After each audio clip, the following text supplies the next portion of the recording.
warahmatullahi wabarakatuh. Selamat pagi dan salam sejahtera untuk kita semua. Yang terhormat Ibu Kepala SD Negeri 3 Pelem, yang kami hormati Ibu dan Bapak Guru SD Negeri 3 Pelem, serta Bapak Penjaga SD Negeri 3 Pelem yang kami hormati pula.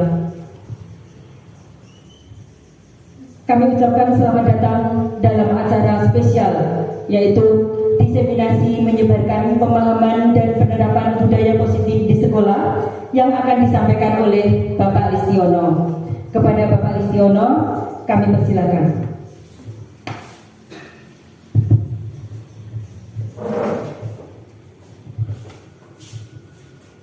Assalamualaikum warahmatullahi wabarakatuh. Yang terhormat Ibu Kepala Sekolah SDN 3 Pelem, Ibu Syekh Supriyati Sarjana Pendidikan. Yang kami hormati Bapak Ibu Guru SDN 3 Pelem yang berbahagia. Pertama-tama mari kita selalu memanjatkan puja dan puji syukur kepada Tuhan Yang Maha Esa, di mana kita semua pada siang hari ini di ruangan ini dapat bertemu, dapat berkumpul dalam keadaan sehat walafiat. Tidak lupa sholawat serta salam selalu kita haturkan kepada junjungan kita Nabi Agung Muhammad Sallallahu Alaihi Wasallam. Semoga kita semua mendapatkan syafaatnya mulai di dunia sampai akhirat nanti. Bapak Ibu yang kami hormati, dalam kesempatan ini yang pertama saya mengucapkan banyak terima kasih kepada Ibu Kepala Sekolah SDN 3 Pelem, Ibu Syekh Supriyati Sarjana Pendidikan, yang telah memberikan izin kepada saya untuk melaksanakan diseminasi menyebarkan pemahaman dan penerapan budaya positif di sekolah. Yang kedua, saya ucapkan banyak terima kasih kepada Bapak Ibu Guru yang bersedia hadir menjadi peserta diseminasi menyebarkan pemahaman dan penerapan budaya positif di sekolah ini, yaitu sebagai tugas saya dalam mengikuti pendidikan program guru penggerak. Bapak Ibu yang berbahagia, dalam tugas saya ini yaitu dalam 1 modul 14 budaya positif, yaitu aksi nyata, yaitu menyebarkan pemahaman dan penerapan budaya positif di sekolah.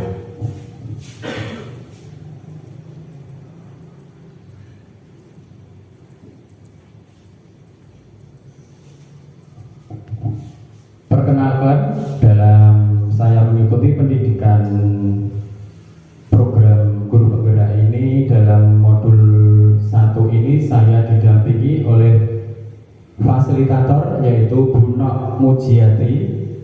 Ibu Nok ini yaitu fasilitator yang sangat sabar, baik sekali dalam mendampingi anak didiknya, yaitu dalam program guru penggerak. Kemudian saya juga didampingi oleh Ibu pengajar praktek saya, ini Ibu Tabita Kristiani. Ya, ini juga Bu ini sangat sabar sekali dalam mendampingi, dalam membimbing kami semua dalam mengikuti pendidikan program guru penggerak. Saya dalam pendidikan program guru ini penggerak ini yaitu pada angkatan 7, yaitu Kecamatan Gabus, Kabupaten Gerobokan.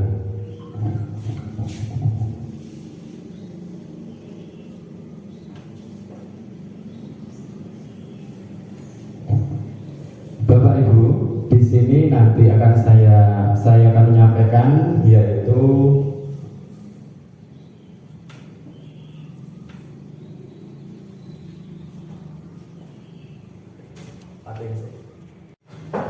Bapak Ibu semua yang hadir, dalam kesempatan ini saya menyampaikan, ya, saya tidak menggurui Bapak Ibu semua, tetapi kita di sini nanti akan belajar bersama, ya, belajar bersama berkolaborasi, saling mendukung demi terwujudnya disiplin positif di sekolah kita ini. Ya, disiplin positif.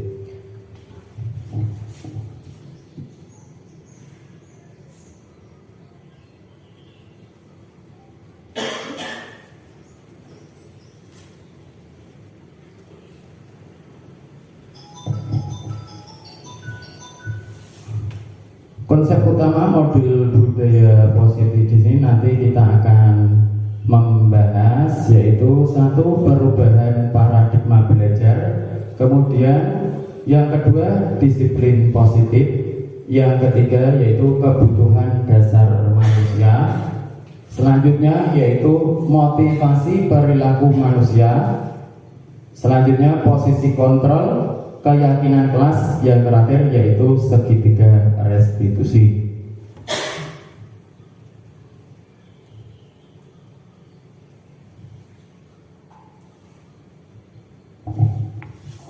Untuk yang pertama kali yaitu pembelajaran dengan paradigma baru. Bapak Ibu, di sini dalam pembelajaran sekarang ini itu baru dirancang yaitu berdasarkan prinsip pembelajaran yang terdiferensiasi, sehingga setiap siswa itu belajar sesuai dengan kebutuhan dari tahap perkembangannya untuk mewujudkan karakter profil Pancasila. Ya, karakter profil Pancasila itu apa ya Bapak Ibu? Mandiri, Pak. Oh ya, bagus, mandiri. Kemudian beriman, bertakwa kepada Tuhan Yang Maha Esa, dan berakhlak mulia. Kemudian bergotong royong, mandiri, bernalar, kritis. Kemudian apalagi satu, yaitu berkebinekaan, global, dan kreatif. Ini yaitu ya yang seperti kemarin kita itu dalam pembelajaran di PMM ya, profil merdeka, platform merdeka mengajar. Nah, ya sudah kemarin kita sudah pelajari di PMM seperti itu. Dalam paradigma ini kita sebagai pendidik itu mempunyai pemikiran yang berbeda, tidak seperti yang dulu. Ya, berbeda, paradigma baru, yaitu kita sebagai pendidik itu harus memposisikan peserta didik itu berbeda-beda, tidak sama. Mengapa? Karena anak didik itu mempunyai lingkungan yang berbeda-beda, kemudian minatnya juga berbeda, sehingga dalam pembelajaran itu tidak sama memberikannya, pembelajaran itu tidak sama. Ya, kebutuhan anak berbeda-beda.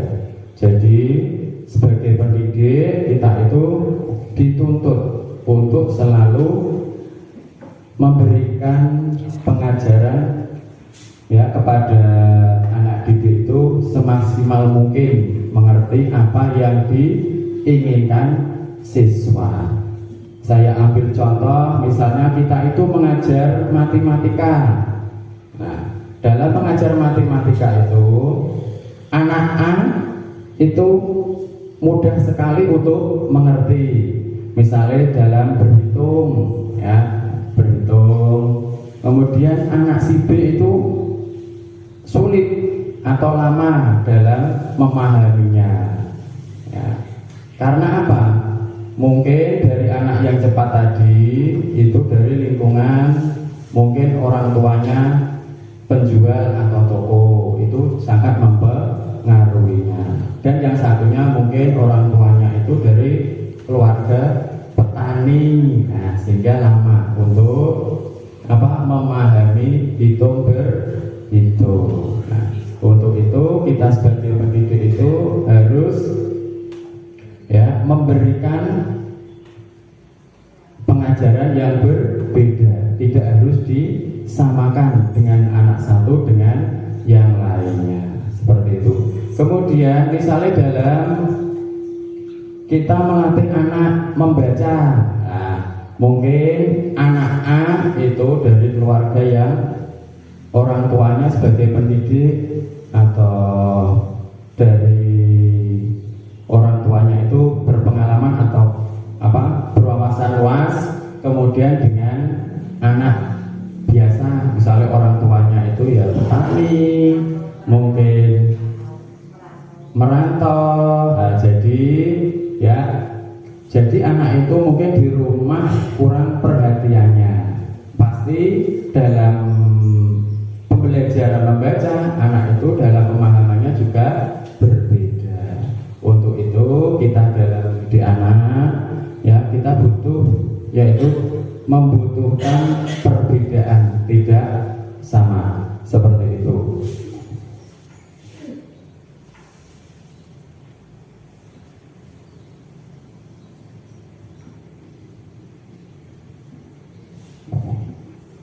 Disiplin berikutnya yaitu disiplin positif.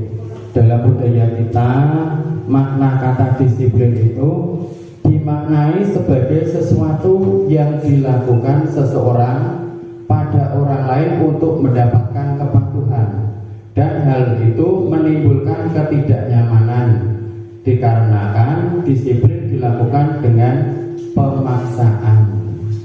Di sini ya, disiplin itu ya mula-mula anak itu memang harus dipaksa. Ya, awalnya ya pemaksaan, tapi lama-kelamaan anak itu juga akan terbiasa dengan sendirinya. Yang pertama dipaksa dulu. Nah, ya mungkin dari anak itu merasa angel, dipaksa, ketoknya tertekan. Nah, dari kebiasaan itu, pemaksaan itu nanti akan timbul kesadaran. Dengan sendirinya anak itu akan menjadi disiplin, ya, menjadi patuh. Kita ambil contoh, yaitu misalnya itu anak itu dalam masuk itu sepatunya dilepas. Nah, seperti anak didik kita, sepatunya itu sering dilepas. Nah, tetapi kita selalu mengingatkan, diingatkan terus seperti itu, diingatkan. Nanti besok-besok itu anak itu akan terbiasa memakai sepatunya.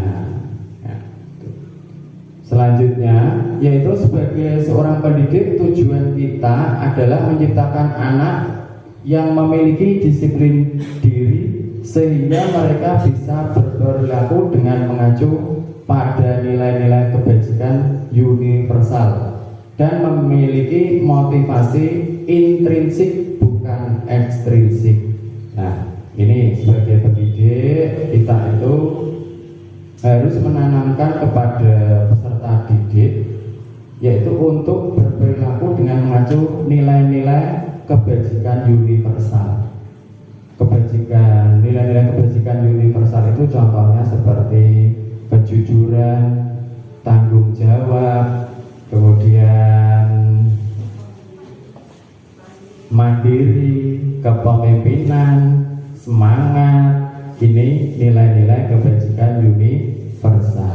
Sehingga kita sebagai pendidik itu ya untuk menanamkan anak itu biar tumbuh semangatnya dari dalam diri. Nah, sehingga kalau tumbuh dalam diri itu anak itu terbiasa, sadar, sehingga akan tertanam terus seperti itu. Ini motivasi intrinsik bukan ekstrinsik. Kalau ekstrinsik itu pengaruh dari luar, ya, dari luar. Contohnya seperti ini. Misalnya itu kalau anak itu tidak memakai seragam nanti mendapat hukuman seperti itu. Kemudian kalau melakukan sesuatu nanti bisa mendapatkan pujian atau hadiah. Itu pengaruh yaitu ekstrinsik. Yang ketiga yaitu disiplin positif merupakan salah satu cara penerapan disiplin yang bertujuan untuk menumbuhkan kesadaran serta memperdayaan anak untuk melakukan sesuatu tanpa sogokan, ancaman, paksaan maupun hukuman. Di sini ya, disiplin positif ini sebagai pendidik kita ya, untuk menumbuhkan anak itu melakukan disiplin tapi tidak biar mendapatkan imbalan, biar dia itu tumbuh sendiri. Misalnya itu kan apa? Nanti untuk mengerjakan PR, nah, biar dia mengerjakan PR besok biar mendapatkan hadiah. Kemudian apa ya? Kemudian yaitu seperti melakukan kegiatan dengan rajin biar itu mendapat pujian orang tua, seperti itu. Itu berarti motivasi ekstrinsik ya Pak? Ya, itu motivasi. Ya, ya, ekstrinsik itu ya. Dia melakukan sesuatu tanpa sogokan biar itu mempunyai kesadaran sendiri, ya, tidak merupakan ancaman. Ya, ya betul, mempunyai rasa tanggung jawab.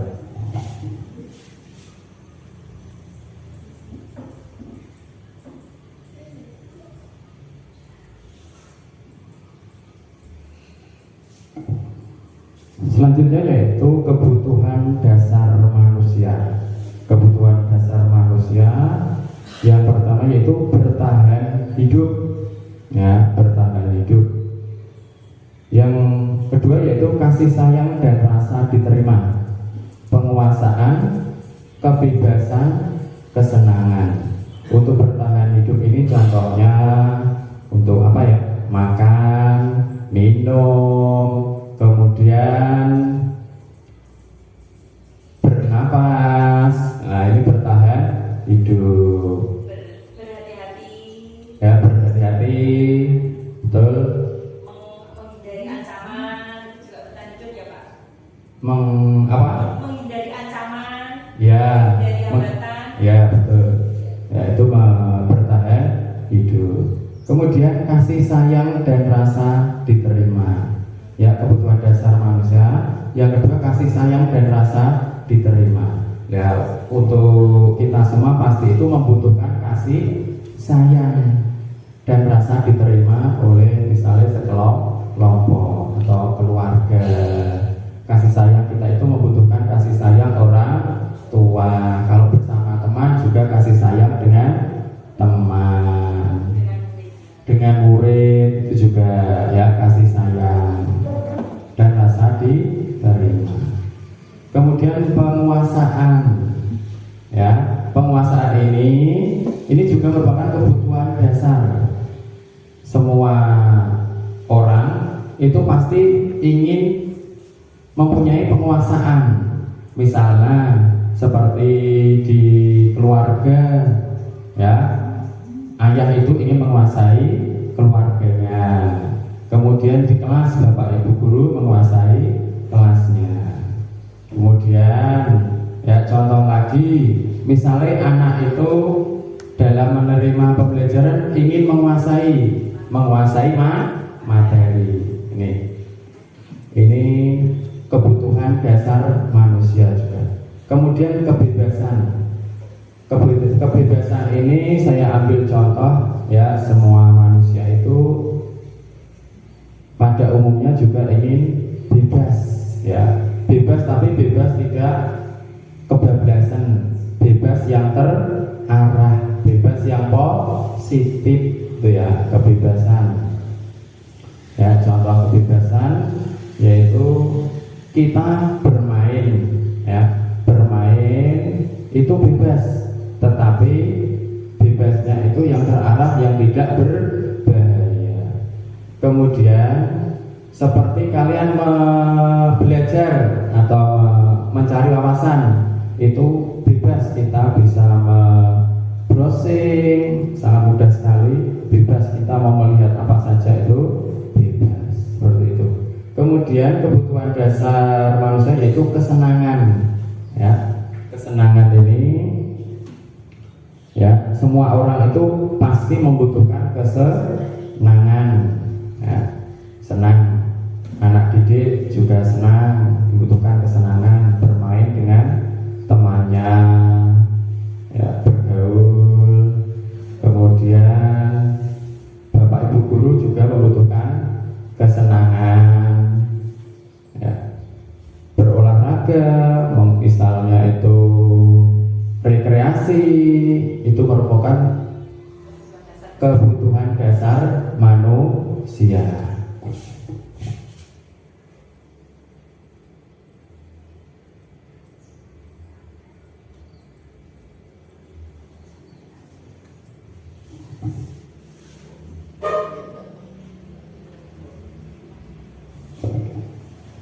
Selanjutnya yaitu motivasi perilaku manusia. Motivasi merupakan dorongan yang timbul pada diri seseorang secara sadar maupun tidak sadar untuk melakukan suatu tindakan dengan tujuan tertentu. Jadi motivasi perilaku ini motivasi yang tumbuh dari dalam diri, ya. Yang pertama itu mendapatkan imbalan atau penghargaan dari orang lain. Motivasi, ya. Jadi motivasi itu yang dilakukan itu karena ingin mendapatkan imbalan atau penghargaan dari orang lain. Saya ambil contoh motivasi ini, ya. Anak melakukan sesuatu itu ingin dipuji, nah, ya, ingin dipuji. Misalnya itu anak itu rajin sekali, misalnya piket atau berangkat sekolah pagi, nah itu tujuannya itu ingin dipuji. Nah, itu merupakan penghargaan dari orang lain. Nah, kemudian motivasi perilaku manusia itu menghindari ketidaknyamanan dan hukuman. Nah, perilaku ini, ya, perilaku manusia itu dilakukan untuk menghindari ketidaknyamanan atau hukuman. Ya, takut dihukum, misalnya, ya, takut dihukum.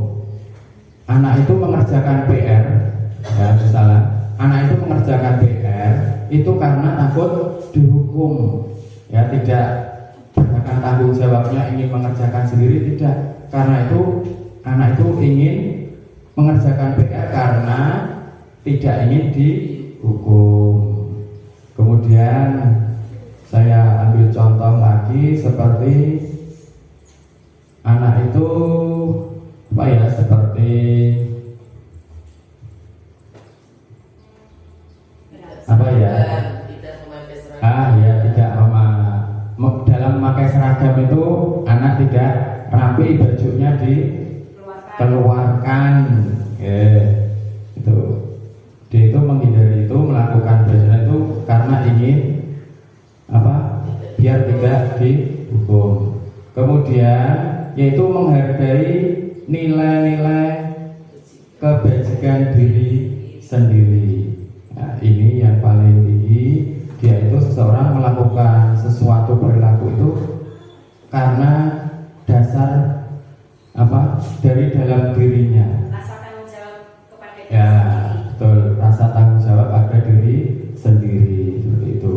Kemudian yaitu murid melakukan disiplin diri karena ingin mendapat imbalan. Ingin mendapat imbalan. Hal ini merupakan motivasi ekstrinsik, ya, motivasi ekstrinsik. Murid melakukan disiplin diri karena ingin mendapat imbalan. Hal ini merupakan motivasi ekstrinsik. Dia, murid itu melakukan suatu perilaku, ya, karena dia ingin mendapatkan imbalan. Ya, mendapatkan upah, kemudian atau, ya, imbalan. Misalnya itu anak disuruh melakukan apa, misalnya maju nanti kalau mau nanti saya kasih pulpen seperti itu. Itu motivasi ekstrinsik. Kemudian murid melakukan disiplin diri karena mereka takut dihukum. Hal ini merupakan motivasi ekstrinsik. Dan murid melakukan disiplin diri karena sadar akan nilai kebajikan dirinya. Hal ini merupakan motivasi intrinsik. Untuk melakukan sesuatu karena itu dorongan dari dalam dirinya untuk berbuat menjadi lebih baik. Ini motivasi intrinsik lah yang perlu kita tanamkan kepada murid seperti ini, ya.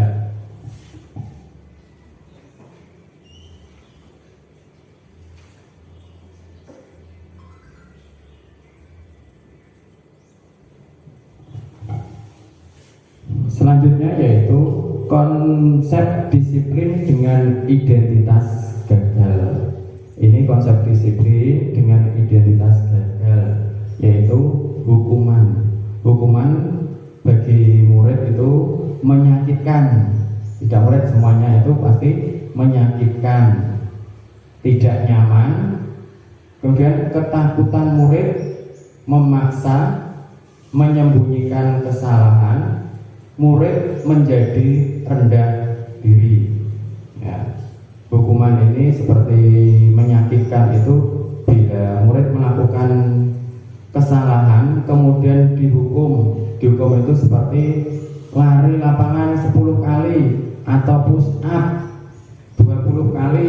Nah, itu yang dirasakan murid itu terasa menyakitkan, ya. Ya betul, sakit hati dan sakit fisiknya ya. Nah, seperti khusus ya Bu, kalau bocah anak itu melakukan kesalahan disuruh lari 3 kali atau 5 kali itu. Nah, saya juga seperti itu Bapak Ibu. Kadang itu sebelum saya mempelajari ya tentang modul 1.4 ini, saya juga melakukan seperti itu. Ya kadang itu anak tidak mengerjakan PR, kemudian saya suruh push up 10 kali. Ya karena diingatkan berulang kali, tetapi masih sering dilakukan. Tetapi perilaku itu salah, ya. Untuk mendisiplinkan murid itu salah, yaitu identitas gagal dan tidak nyaman. Ya, yang dapat hukuman itu merasakan ketidaknyamanan. Kemudian ketakutan, ya, murid itu merasa takut, wah aku kok dihukum lah piye, begitu. Kemudian hukuman ini juga memaksa, ya, memaksa murid menyembunyikan kesalahan. Jadi murid itu kalau mau dapat menyebabkan murid itu tidak jujur, ya, karena dia takut dihukum lagi. Kemudian murid menjadi rendah diri, ya, murid itu menjadi rendah diri. Mungkin dia merasa sering dihukum dari teman-temannya, dia itu merasakan seperti malu, ya, tidak percaya diri. Nah, kemudian yaitu penghargaan. Penghargaan ini juga tidak efektif Bapak Ibu. Ya, sebetulnya ini penghargaan itu juga tidak efektif. Misalnya misalnya anak kita suruh, ya nanti kalau bisa nanti saya kasih hadiah, saya kasih uang 2.000 atau dikasih pulpen atau permen. Nah, sehingga anak itu nanti akan ketagihan seperti itu, melakukan itu, pengennya kok dikei hadiah, tidak melakukannya dengan sukarela atau tanggung jawab, tidak, karena ingin. Kalau tidak dapat hadiah juga tidak mau melakukan. Nah, ya betul itu. Mungkin melakukannya dengan terpaksa. Yang jaga. Kemudian merusak hubungan dengan teman. Nah, merusak hubungan dengan teman ini saya ambil contoh seperti anak satu itu sering mendapat hadiah, kemudian anak yang lain itu tidak. Nah, sehingga anak yang tidak mendapatkan itu merasa iri, ya, merasa iri dengan temannya, sehingga itu kuwi-kuwi wae. Nah, itu juga merupakan disiplin dengan identitas gagal. Kemudian mematikan kreativitas. Nah, anak ini kalau melakukan sesuatu, kalau ingin mendapatkan penghargaan itu akan mematikan kreativitas anak. Kemudian menghukum dengan sistem ranking. Nah, seperti apa ya, kita itu waktu yang kita lakukan selama ini seperti pada waktu akhir semesteran. Nah, semesteran itu kita sering membagikan rapot ya. Pasti itu dikasih ranking 1, 2, 3 dan seterusnya. Nah, ini juga merupakan disiplin dengan identitas gagal, tidak efektif.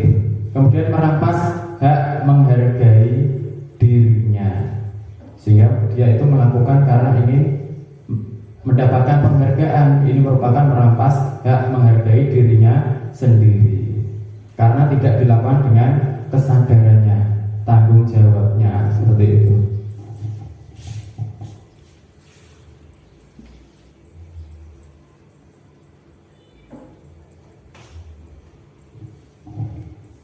Selanjutnya yaitu konsep disiplin dengan identitas sukses. Ya, yang pertama yaitu konsekuensi. Konsekuensi yaitu penguatan jangka pendek, memerlukan monitoring berkelanjutan, stimulus respon, murid menghormati peraturan, kehilangan waktu merenungi kesalahan. Seperti penguatan jangka pendek itu seperti ini Bapak Ibu. Penguatan jangka pendek konsekuensi. Misalnya ya, anak itu di sekolah itu kan sudah ada peraturan ya, peraturan sekolah atau peraturan keyakinan kelas ya, keyakinan kelas. Kemudian anak itu melakukannya itu dengan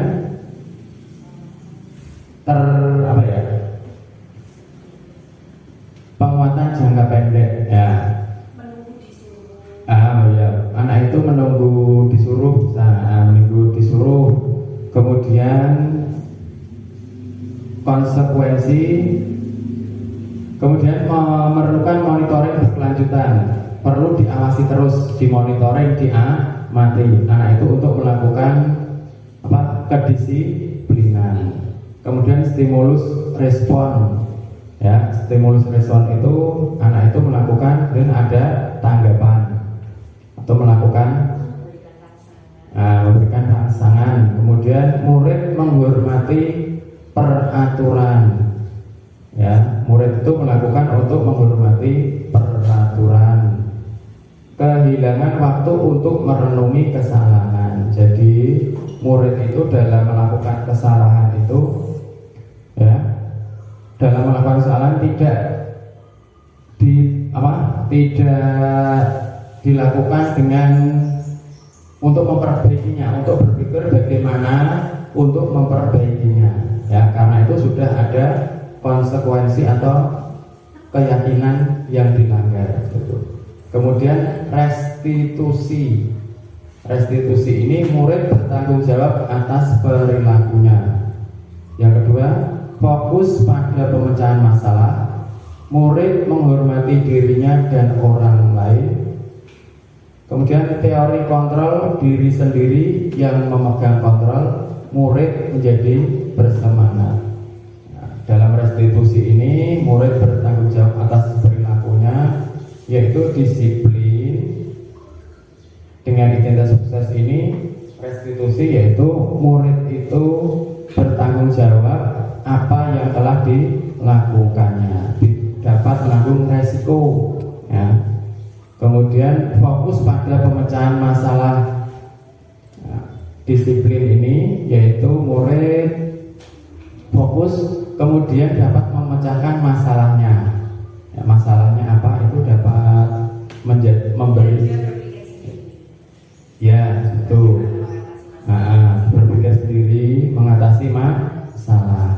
Kemudian murid menghormati dirinya sehingga dalam disiplin ini murid itu menghormati dirinya dan orang lain karena melakukan kedisiplinan itu. Kemudian teori kontrol untuk mengontrol dirinya untuk melakukan ya hal-hal yang baik. Teori kontrol yaitu untuk mengontrol. Jadi untuk kontrol ini yang dapat mengontrol itu kita sendiri, tidak orang lain. Saya ambil contoh seperti kita itu menggenggam sesuatu, ya, sesuatu itu sesuatu hal yang sangat berharga sekali.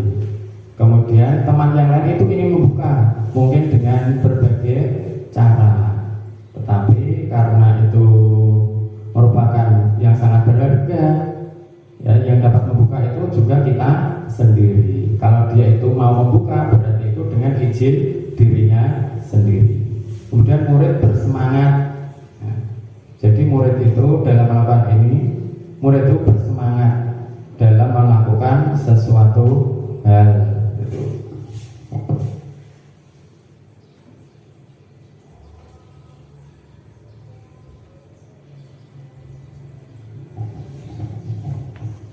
Konsep disiplin pendekatan restitusi yaitu sebuah cara menanamkan disiplin positif pada murid.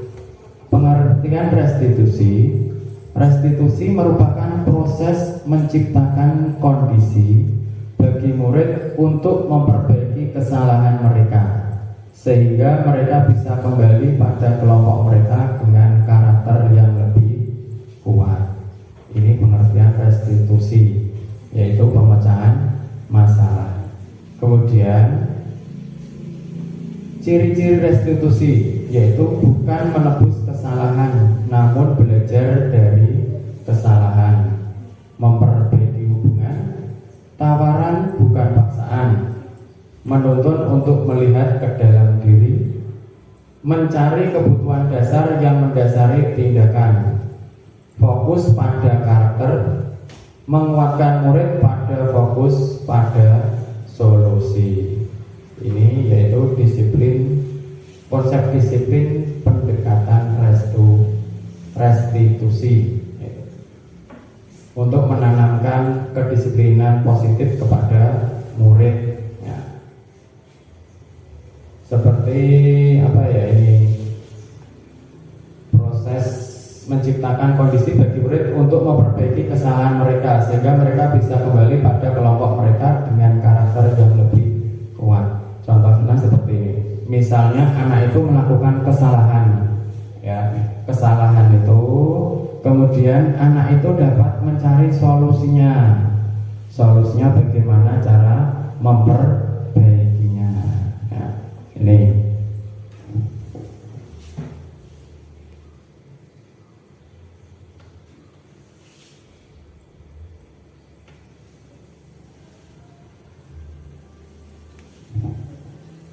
Selanjutnya Bapak Ibu, yaitu perbedaan hukuman, konsekuensi, dan restitusi.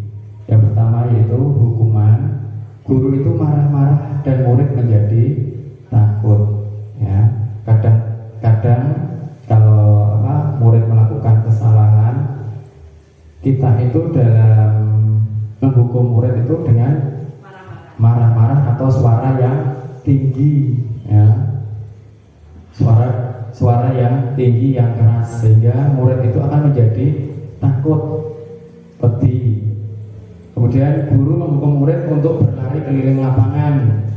Nah, seperti tadi, ya, kadang anak itu melakukan kesalahan, yaitu dengan menghukumnya dengan berlari 10 kali. Kemudian menghukumnya dengan push up atau bernyanyi, kemudian menghukumnya dengan berdiri di depan kelas dengan satu kaki. lagi. Nah, seperti itu ya guru itu ya. Nah, kemudian konsekuensi, guru memberikan konsekuensi dengan meminta anak yang melakukan perundungan membelikan makanan untuk murid yang mengalami perundungan. Ini ya, guru tegas supaya siswa menghormati peraturan. Ya, misalnya konsep peraturan atau keyakinan kelas itu sudah dibuat, kemudian guru itu atau menyuruh siswanya untuk melakukan tegas dan melaksanakan peraturan yang telah disepakati atau yang dibuat. Kemudian misalnya melakukan perundungan, nah konsekuensinya anak itu disuruh membelikan makanan atau yang lain. Kemudian restitusi, guru ini menanyakan keyakinan kelas dan membantu murid menyelesaikan masalahnya.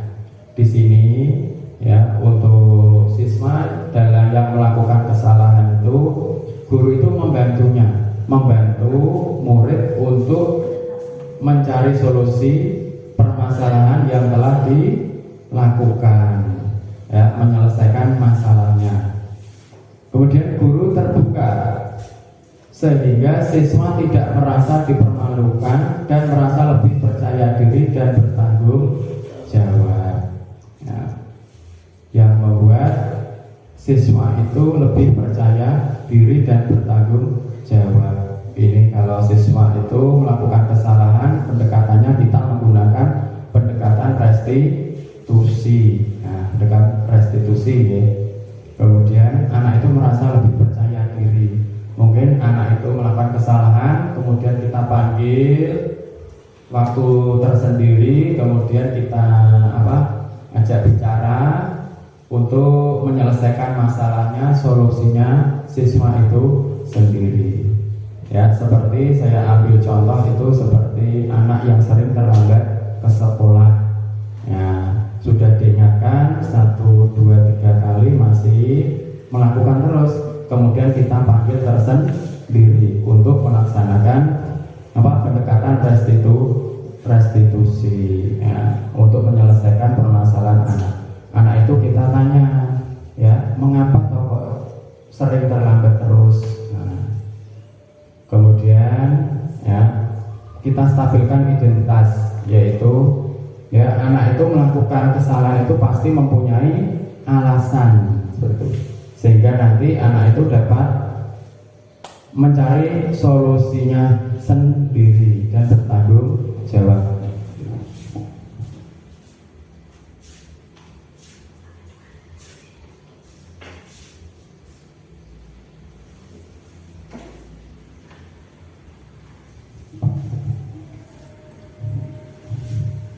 Bapak Ibu, ini yaitu contoh penerapan 5 posisi kontrol, ya, yaitu contoh kasusnya itu murid sering terlambat sekolah.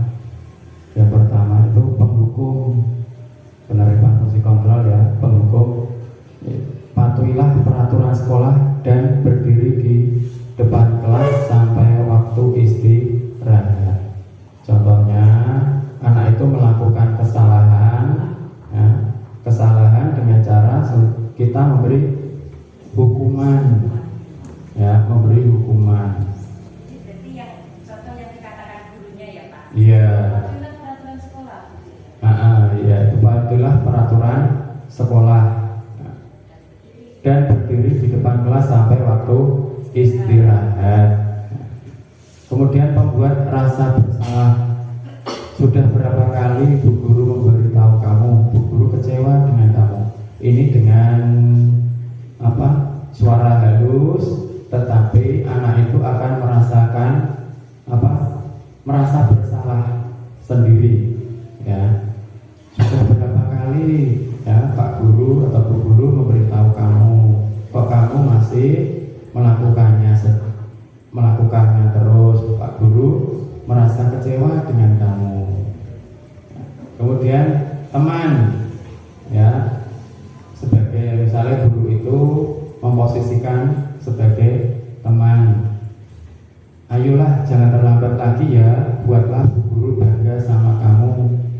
Baiklah, kali ini terlambat, tidak apa-apa. Ya. Besok jangan ya, betul, tidak, jangan diulangi lagi. Kemudian pemantau, kamu sudah melanggar peraturan sekolah, kamu tahu kan apa konsekuensinya? Yaitu guru itu sebagai pemantau, yaitu pemantau peraturan yang harus dilakukan ya, siswa atau warga sekolah. Kemudian manajer, apakah kamu tahu kesalahanmu? Kemudian apa yang kamu lakukan untuk memperbaikinya? Nah, ini guru sebagai manajer, sehingga sebagai pendidik itu kita tidak langsung menuduh siswa itu melakukan itu. Nah, kemudian kesalahanmu, kemudian apa yang akan kamu lakukan untuk memperbaikinya. Nah, dia itu, anak itu akan mencari solusinya untuk memperbaiki kesalahannya itu.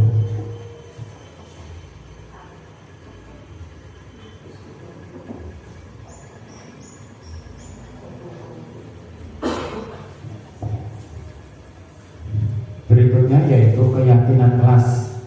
Mengapa keyakinan kelas? Mengapa tidak peraturan kelas saja? Nah, di sini menurut dosen, suatu keyakinan akan lebih memotivasi secara intrinsik seorang lebih bergerak untuk menjalankan keyakinannya daripada hanya mengikuti serangkaian peraturan. Murid-murid pun demikian, mereka perlu mendalami suatu keyakinan daripada hanya mendengarkan peraturan yang bersifat memaksa dan mereka merasa peraturan membuat mereka merasa tidak bahagia. Keyakinan kelas ini, Bapak Ibu, keyakinan suatu peraturan yang dibuat warga kelas, misalnya Bapak Ibu guru beserta muridnya membuat keyakinan kelas. Keyakinan kelas ini ya itu merupakan nilai-nilai kebajikan universal tadi. Misalnya seperti keyakinan kelas ya. Misalnya itu seperti ini, ya, peraturan kelas yang dibuat oleh semua warga kelas itu dapat memberikan usulnya bagaimana kelas itu akan menjadi baik. Nah, menjadi baik. Contohnya itu seperti keyakinan kelas dalam ya di kelas itu harus melakukan kejujuran. Anak itu dalam mengerjakan tes atau ulangan itu dengan jujur, tidak mencontek. Kemudian seperti di dalam kelas harus saling menghormati Bapak Ibu guru, menghormati teman, tidak boleh melakukan pembulian dengan temannya, membuli, ya, perundungan. Nah, kemudian bertanggung jawab, mandiri, seperti itu. Itu disepakati oleh warga kelas. Yang membuat itu juga siswa. Nah, yang membuat siswa, kemudian yang melaksanakan siswa sendiri. Dengan seperti itu, anak itu akan lebih tergerak, ya, tidak merasakan paksaan, sehingga anak akan melaksanakan dengan sadar agar menjadi kelas itu menjadi lebih baik, ya, seperti itu.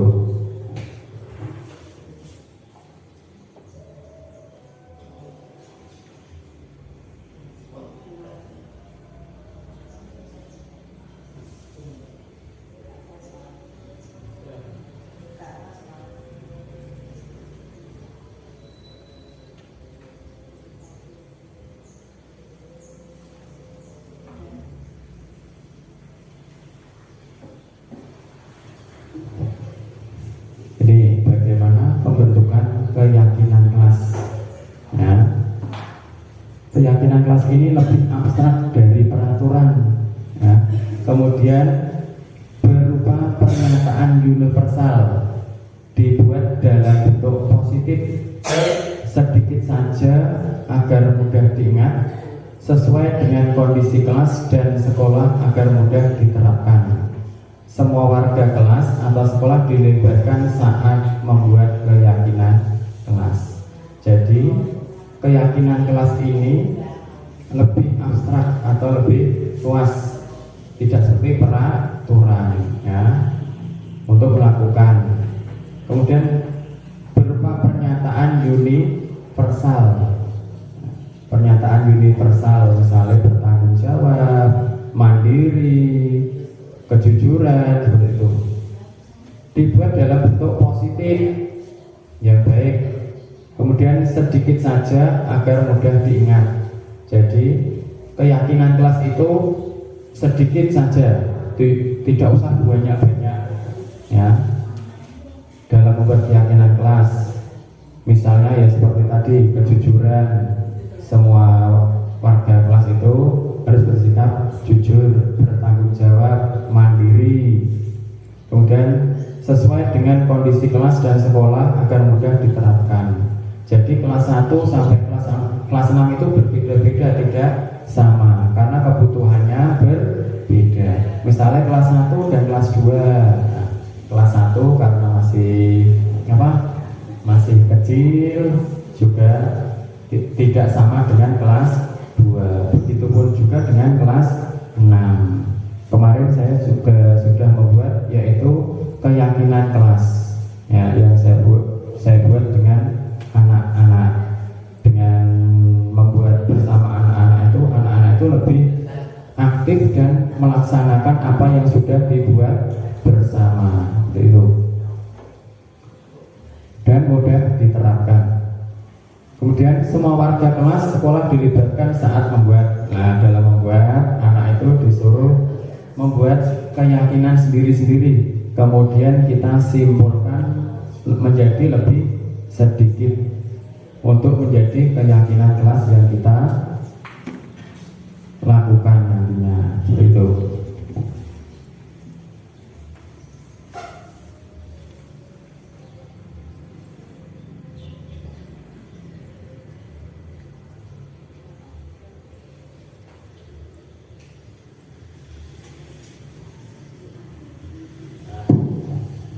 Ini yaitu segitiga restitusi. Segitiga restitusi ini ya digunakan untuk menyelesaikan suatu masalah. Ya, segitiga restitusi ada 3, yaitu menstabilkan identitas. Kita semua akan melakukan hal terbaik yang bisa kita lakukan. Menstabilkan identitas ini di sini seperti ini, Bapak Ibu. Misalnya anak itu melakukan kesalahan, kemudian anak itu kita tanya, ya, kita ajak diskusi, ya, tersendiri. Kemudian guru itu melakukan seperti ini, ya. Semua orang itu pasti melakukan kesalahan, nah, semua orang pasti melakukan kesalahan. Tidak ada yang sempurna. Dulu itu kita atau saya, Pak Guru juga pernah melakukan kesalahan. Nah, kemudian seperti itu, menstabilkan identitas. Jadi anak itu tidak merasa takut, lebih tenang, ya. Oh, berarti Pak Guru ya pernah ini. Cara itu tidak merasa ketakutan. Yang kedua yaitu validasi tindakan yang salah. Ya, validasi tindakan yang salah ini semua perilaku memiliki alasan, yaitu anak itu melakukan kesalahan pasti mempunyai alasan. Alasannya apa melakukan tindakan itu, kesalahan itu. Kemudian menanyakan keyakinan. Nah, menanyakan keyakinan, kita tanya anak itu, ya, anak itu dengan keyakinan kelas yang kita buat bersama. itu sudah sesuai atau tidak. Kalau belum, nah solusinya bagaimana? Anak itu dapat mencari solusinya, ya. Kemudian solusinya dengan apa kesalahannya anak itu. Gitu. Kita semua memiliki motivasi internal dalam melakukan sebuah tindakan, yaitu solusi dari dalam dirinya. Ini segitiga restitusi, ya. Segitiga restitusi.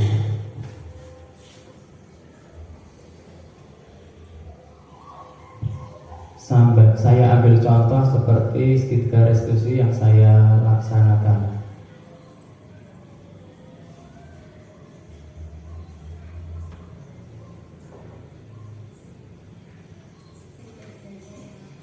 Oh, tidak belajar. Kenapa? Kalau tidak belajar, apa tidak tahu? Bagaimana kok?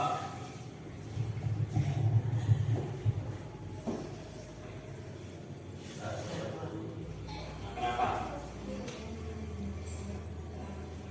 Oh, bermain HP sampai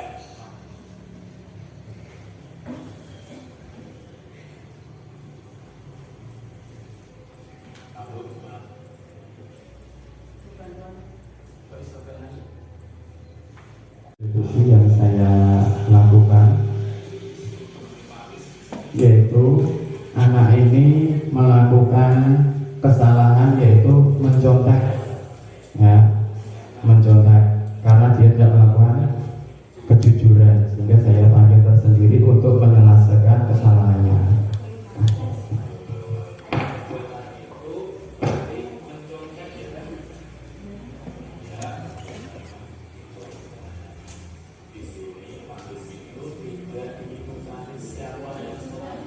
Tetapi Pakis ingin mencari, memberi solusi, ya, solusi apa yang dilakukan oleh Mbak Manda. Ya, perbuatan Mbak Manda itu perbuatan yang baik apa tidak? Oh tidak, ya kalau sudah tapi kalau itu perbuatan yang tidak baik. Ya, ini Mbak Manda. Ya, semua manusia itu tidak ada yang sempurna. Pasti pernah mengalami melakukan kesalahan. Seperti Paulus juga pernah melakukan kesalahan. Seperti juga nanti Mbak Manda, ya, pernah melakukan kesalahan yaitu mencontek. Sekarang ditanya Paulus, ya, mengapa Mbak Manda itu kok sampai mencontek? Alasannya apa dilakukan? Oh, tidak belajar. Kenapa? Kalau tidak belajar, apa sudah tahu nama planet toh? Nah, kenapa? Oh, bermain HP sampai larut malam sehingga tidak bisa belajar. Nah, jadi sudah tahu ya Pak Manda, penyebabnya mencoba itu karena tidak belajar dan bermain HP sampai larut malam. Sekarang tanya Pak Lis, masih ingat tidak keyakinan keras yang sudah kita sepakati dulu, yaitu keyakinan keras apa? Oh iya, kejujuran. Apa yang dilakukan Mbak Manda tadi berarti melanggar peraturan atau keyakinan kelas yang kita buat ya. Nah, kalau sudah mengerti bagaimana cara kita itu memperbaiki apa yang sudah dilakukan Mbak Manda. Oh, belajar dengan sungguh biar apa? Biar dapat mengerjakan dan tidak mencontek. Kita sudah tahu ya cara memperbaikinya ya, yaitu dengan belajar yang sungguh-sungguh, tidak mencontek, dikerjakan dengan jujur sesuai kemampuan. Ya, kalau sudah tahu cara memperbaikinya, sekarang Mbak Manda, kapan itu dilakukannya? Oh, dimulai dari sekarang. Nah, berarti Mbak Manda mau dimulai dari sekarang akan berbaju jujur ya. Bagus kalau Mbak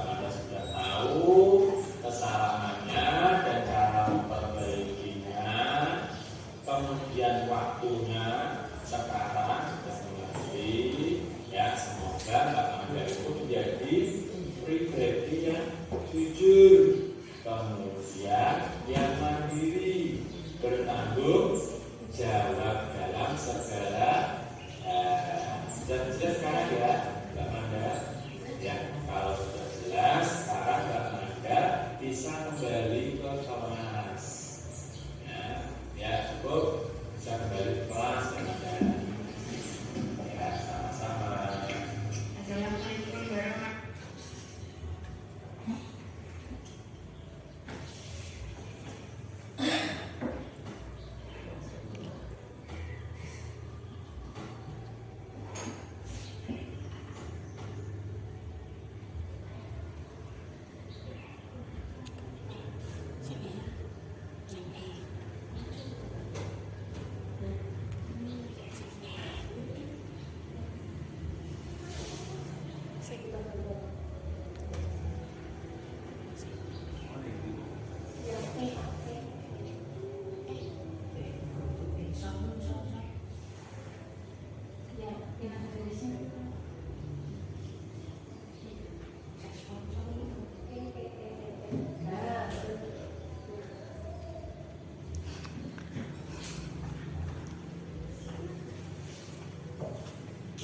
Itu tadi yaitu contoh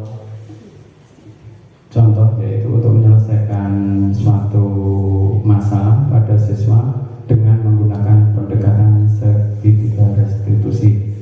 Pendekatan ini merupakan penyelesaian suatu masalah yang paling bagus ya, karena siswa itu dapat menyelesaikan sendiri, tahu kesalahan sendiri, kemudian mengetahui cara solusinya bagaimana untuk menyelesaikannya. Seperti itu.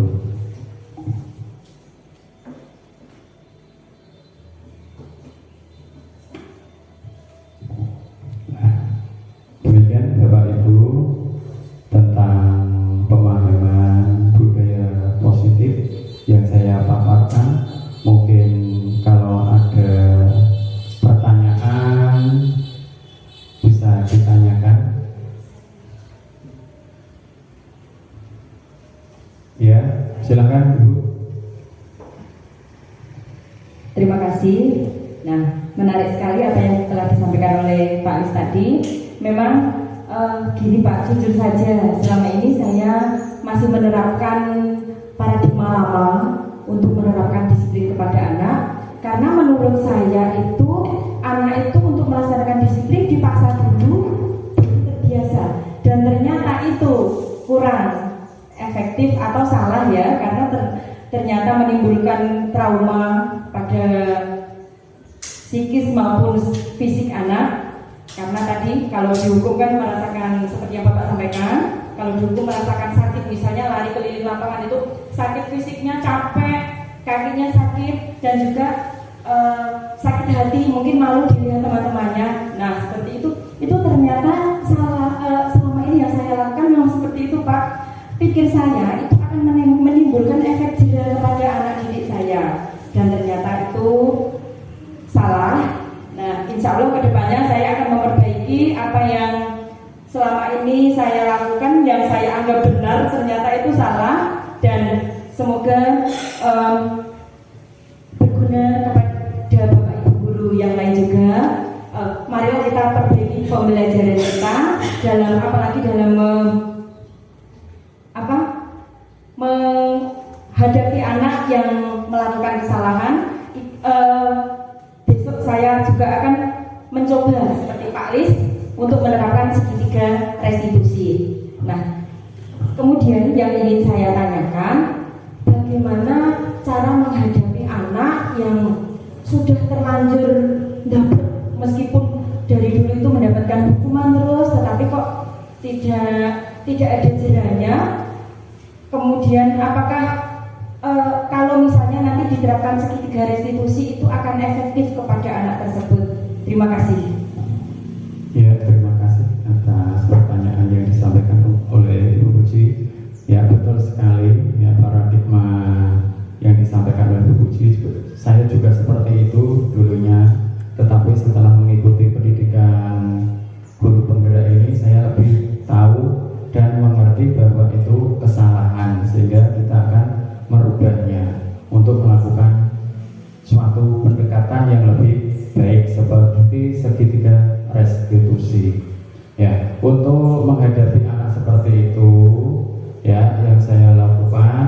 yaitu dengan cara pendekatan. Nah, dengan pendekatan dulu kita dekati anak itu, kemudian kita ajak diskusi mengapa kok anak itu sering ndablek ya. Nah, ndablek atau malas-malasan, kenapa? Pasti dia itu mempunyai alasan.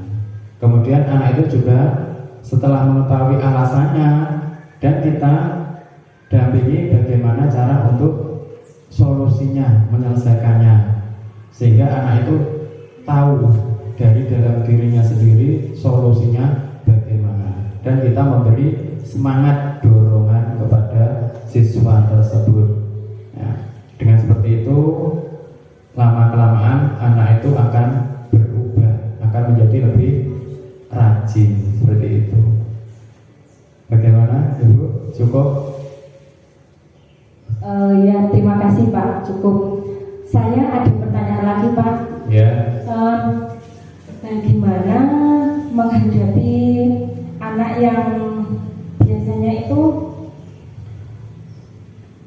kulino untuk mendapatkan hadiah, kemudian setelah kita guru-guru tahu bagaimana ilmu memberikan penghargaan itu kurang bagus, kemudian kita hentikan, kemudian anak yang semula itu semangat karena dia memang dasarnya memang anak pintar, kemudian karena gurunya sering memberi hadiah, dia itu lebih bersemangat. Kemudian kita mulai menerapkan untuk berhenti memberikan penghargaan seperti itu. Apakah harus kita ganti penghargaannya berupa apa atau bagaimana ya Kak? Mohon solusinya. Terima kasih. Ya, kalau anak ketagihan untuk mendapatkan penghargaan, ya kita harus memberi pemahaman kepada anak tersebut, ya, memberi pemahaman bahwa anak dalam melakukan tindakan itu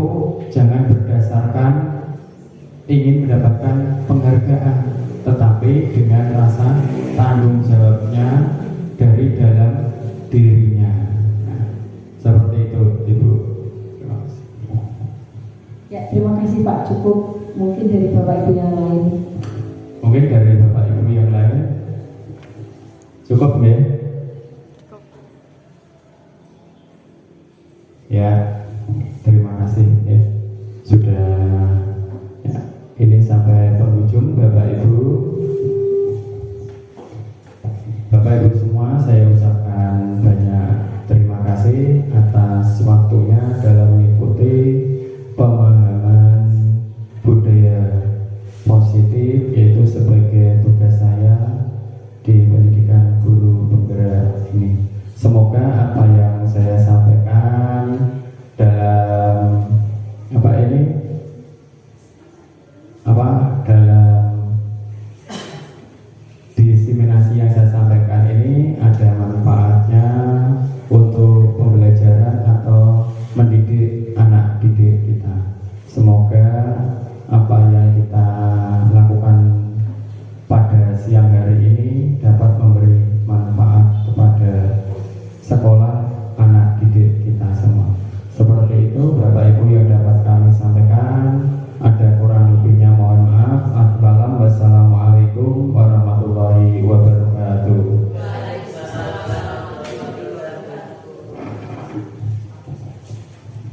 Waktu saya kembalikan kepada moderator. Ya, tepuk tangan untuk Bapak Listiono. Ya, terima kasih sekali kepada Pak Listiono, calon guru penggerak angkatan 7. Apa yang disampaikan sangat menarik dan itu merupakan hal baru bagi kami, karena selama ini kita masih menerapkan paradigma lama dalam pembelajaran. Nah, apalagi dalam penerapan budaya positif itu ternyata apa yang selama ini kita anggap benar itu ternyata ada yang memang kurang benar dan ternyata tidak efektif. Itu kita lakukan bertahun-tahun. Semoga saja dengan pemahaman yang baru ini membawa kebermanfaatan bagi kita semua, terutama tugas kita sebagai pendidik ya. Semoga kita dapat menjalankan tugas kita amanah dan memberikan pelayanan terbaik kepada murid-murid kita. Nah, terima kasih pada Pak Lis. Semoga sukses untuk Pak Lis ke depannya, lulus guru penggerak, dan kita guru-guru yang lain akan semoga saja akan segera menyusul untuk menjadi calon guru penggerak seperti Pak Lis. Terima kasih kepada Pak Lis. Demikianlah Bapak Ibu, saya sebagai moderator. Apabila ada kata-kata yang kurang berkenan, saya mohon maaf yang setulus-tulusnya. Akhirul kalam, wabillahi taufiq wal hidayah. Wassalamualaikum warahmatullahi wabarakatuh.